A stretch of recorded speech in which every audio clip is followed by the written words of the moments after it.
What you're looking at isn't just a toy. It's the center of a story so dark, so disturbing, it's led to international bans, actual religious exorcisms, and even death. Today, we're diving into the terrifying story of the cursed Labubu doll. It's a question that feels like it belongs in a horror movie, right?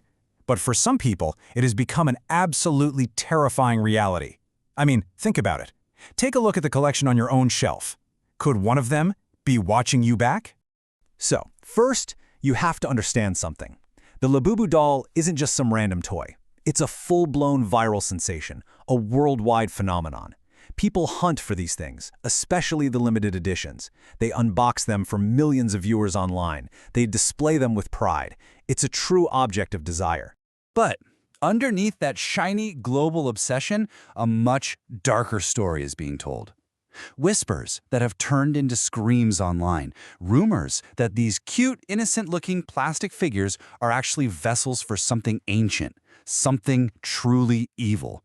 We're talking about rumors of demonic possession. This entire nightmare really centers around one young woman named Meilin.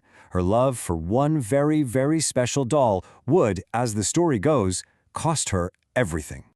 To really get the horror of what unfolded, we have to understand the victim first. Her story doesn't start with terror. It starts with something much more common: loneliness.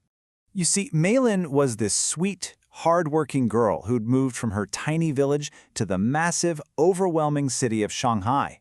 After her father passed away, she was the one sending money back home to her mom and sister. She worked in a toy shop, literally surrounded by joy and laughter all day, but inside, she was profoundly isolated. Her only real friends were the unique dolls she collected. And then, one day, a new shipment arrived at her shop. It was a limited edition. And in that box was one doll that just captivated her. A golden Labubu, unlike any other she'd ever seen. It had these piercing blue eyes and this oddly wide smile filled with big teeth. She was totally mesmerized. She knew she had to have it and set that specific one aside for herself. You know, there's a dangerous psychology at play here. When we feel alone, really alone, we pour our emotions into objects just to feel some kind of connection. Meilin thought she'd found a new, beautiful companion, but what she had really done was welcome a predator right across her threshold. The very first sign that something was deeply, deeply wrong didn't come from a ghostly whisper or a flickering light. No, it came from her most loyal companion. Meilin had this little dog named Bao, and Bao absolutely loved her dolls. Every time she brought a new one home, he'd greet it with a happy, wagging tail. But not this one. The second he saw the golden Labubu, all that joy just vanished. It was replaced by pure, aggressive terror. And the warnings just kept escalating. First he just growled and barked at the doll, couldn't be stopped.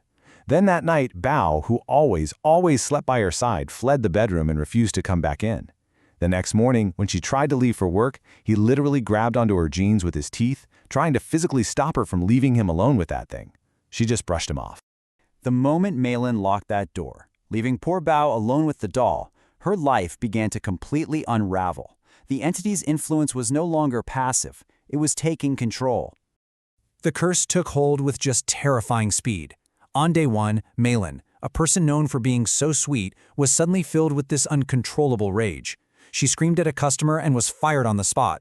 That night, she had a horrifyingly vivid nightmare of a rotting red creature strangling the life out of her. She woke up screaming, only to find the doll sitting directly on her chest. Her dog, Bao, burst in and tore the doll to absolute shreds to protect her. But the next morning, she found the doll perfectly restored. And then, she found Bao dead. When Meilin found that impossibly restored doll sitting there in the kitchen, she saw it. Its little plastic hands and that wide, toothy smile, they were stained with red. And looking right under that same sink, she found him. Her protector, her sweet dog Bao, had been mauled to death.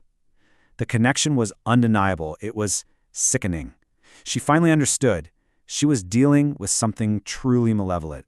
In a state of absolute terror, Meilin did the only thing she could think of. She burned the doll and she threw its ashes into a river. She thought it was finally over. But her personal horror story was just about to become a global legend. She called her sister that night, frantically telling her everything that had happened. The next morning, The authorities found Meilin dead in her apartment, and lying right there, next to her body, perfectly intact, was the golden Labubu. So, what in the world could explain this? Well, for answers, people started looking beyond simple ghost stories and deep into ancient mythology. Theories started flying around online that these dolls weren't just haunted, they were vessels for a specific, ancient, and incredibly powerful demon, Pazuzu. And when you actually map out what happened to Meilin, it aligns chillingly with the classic stages of demonic influence. Her job loss? That's the stage of misfortune. The strange red rashes that she apparently developed? Physical affliction. Bao's brutal death? Escalating violence. And her own death? That was the final, ultimate possession. But here's the thing, Meilin's story wasn't an isolated one. Suddenly, thousands of similar accounts started surfacing online. Reports of sudden job loss, bizarre sickness, unexplained deaths, all linked back to these dolls. The fear grew so intense that the dolls were officially banned in several countries, and priests were actually called in to perform real-life exorcisms on them. But after the police investigation, the golden Labubu wasn't destroyed. It was taken home by one of Meilin's friends from the toy shop. The horror didn't end with her death. The entity simply moved on. Which leaves us all with one single, terrifying question. Who's next?